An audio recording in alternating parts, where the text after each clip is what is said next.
Selamat siang, saya akan menceritakan kronologis proses pencarian anak hilang di Kali Binelu. Jadi pada sekira pukul 22 kami mendapat perintah dari Dirpolair Polda NTT, Kombes Andreas, untuk melakukan pencarian tersebut.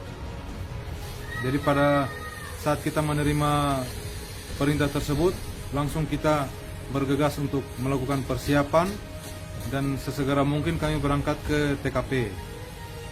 Personil yang dilibatkan untuk pencarian berjumlah 3 orang. Kita berangkat dan tiba di TKP sekitar pukul 03.00. Setelah tiba langsung kita melakukan analisa awal untuk melakukan proses pencarian. Setelah itu kita istirahat jam 4 pagi sampai jam 6 pagi. Kemudian jam 8 kita langsung melakukan proses penyelaman untuk melakukan pencarian. Setelah beberapa kali penyelaman dan menemui hasil yang nihil, pada kesempatan keempat saya bersama badi saya menyelam. Namun karena arus yang begitu kencang, badi saya tidak sanggup untuk melanjutkan dan kami terpisah. Saya memutuskan untuk maju terus. Ketika saya maju beberapa saat, saya toleh ke belakang karena badi saya tidak ada. Saya coba untuk mencari lagi ke belakang, tapi karena tidak ketemu, saya balik lagi dan maju terus ke arah air terjun. Ketika melewati arus dari air terjun itu, saya merasakan arusnya sudah cukup membaik, sudah cukup menurun arusnya, tidak terlalu kencang lagi. Kemudian setelah itu saya melakukan pencarian di lokasi ruangan di setelah air terjun itu. Ternyata ada sebuah ruangan atau seperti chamber, kurang lebih luasnya 1 meter, tinggi permukaan yang tidak terkena air itu sekitar setengah meter. Di situ saya melihat ada sepasang kaki manusia. Setelah itu saya coba pegang kaki itu. Pegangan pertama di kaki itu tidak ada reaksi apa-apa, tidak bergerak, kakinya tidak bergerak. Saya pikir kalau ini korban mungkin dia sudah meninggal. Kemudian saya pastikan lagi, saya pegang lagi, saya goyang-goyang. Ternyata ada reaksi dari kaki itu seperti mau ditarik. Berarti saya pikir kalau ini korbannya berarti dia masih hidup. Kemudian saya naik ke permukaan di chamber tersebut. Saya lihat anak itu dalam posisi dia tidur memeluk akar pohon yang ada di dalam chamber itu. Jadi posisi akar itu agak sedikit miring seperti ini. Kemudian badannya berada di atas permukaan air, tidak terkena air, cuma kena percikan-percikan air. Tetapi kaki dari betis ke bawah itu terendam di air. Kemudian pada saat saya ketemu korban itu, dia tidak menunjukkan reaksi apa-apa, seperti datar-datar saja ekspresinya. Mungkin karena dia sudah terlalu lama di lokasi tersebut, sudah stres, pengaruh juga mungkin mulai ada hipotermia, gejala-gejala hipotermia. Jadi saya mencoba untuk berkomunikasi dengan dia, untuk menenangkan dia, kembali bisa sadar dan fokus lagi. Jadi perasaan waktu ketemu itu senang, gembira, tapi bingung juga karena ini bagaimana cara untuk bisa mengevakuasi bahwa dia keluar ke tempat yang aman, karena satu-satunya akses untuk keluar masuk yang paling aman adalah dengan menyelam. Jadi ada beberapa opsi yang sempat saya pikirkan untuk mengevakuasi korban.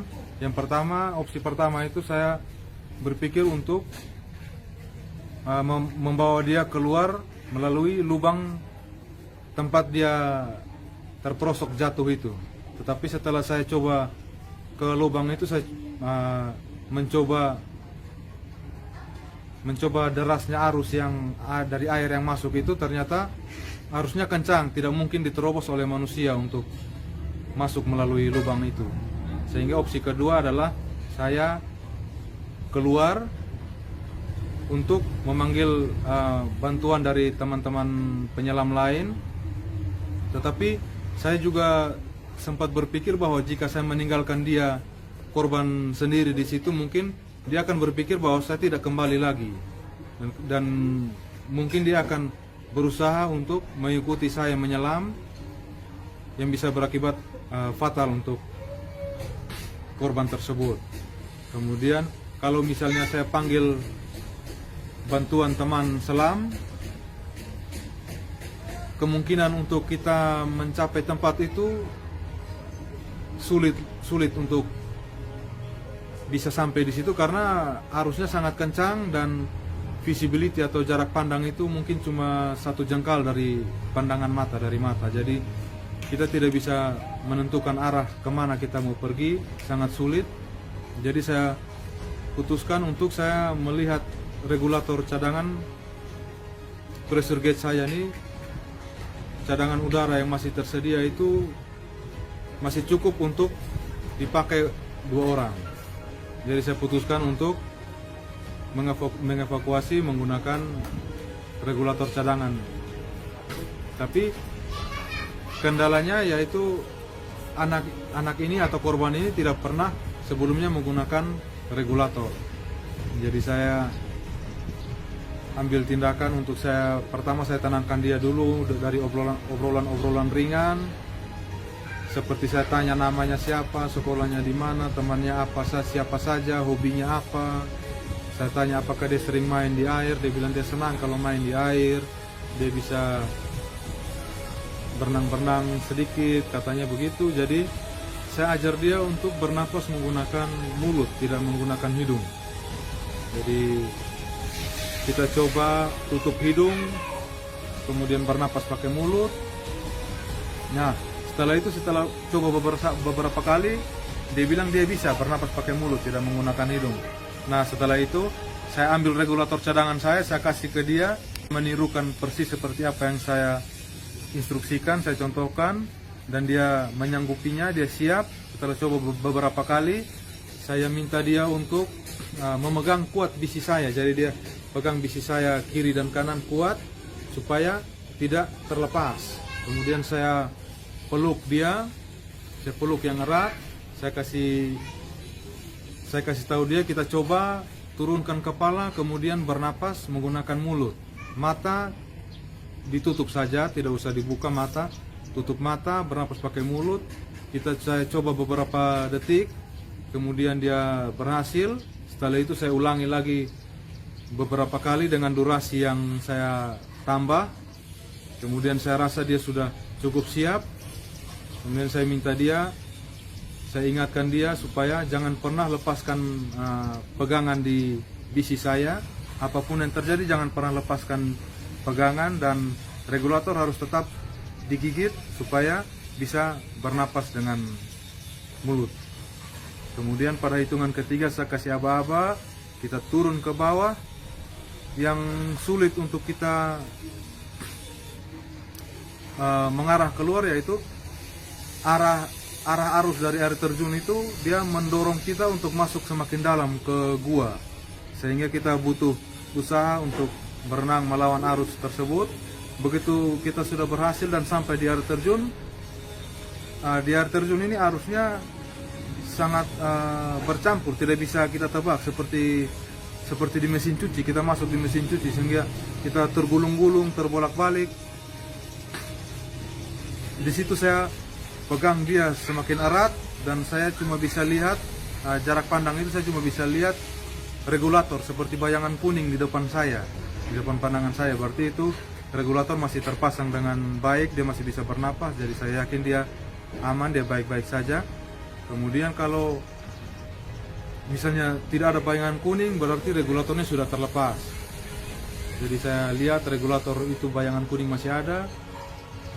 Setelah beberapa saat kita melewati air terjun itu, saya lihat ke atas ada seperti cahaya, seperti terang begitu. Jadi saya simpulkan, oh ini kita sudah keluar dari chamber, sudah melewati air terjun, sudah berada di ruang terbuka. Kemudian saya berusaha secepatnya untuk ascend ke atas, naik ke permukaan.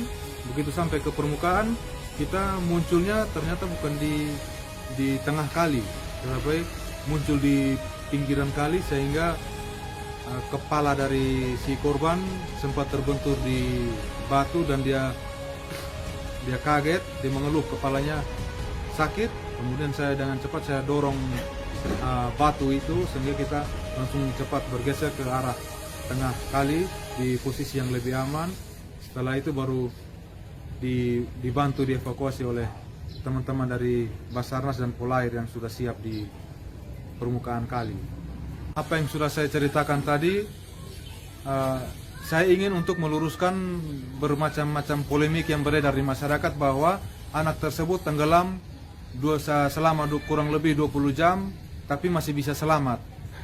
Jadi sebenarnya dia tidak tenggelam 20 jam, tetapi pada saat dia terperosok di dalam lubang itu, dia jatuh ke dalam dan atas usahanya dia berusaha berenang ke permukaan, tetapi ternyata dia malah terjebak di ruangan kosong atau seperti chamber di balik air terjun, seperti gua begitu.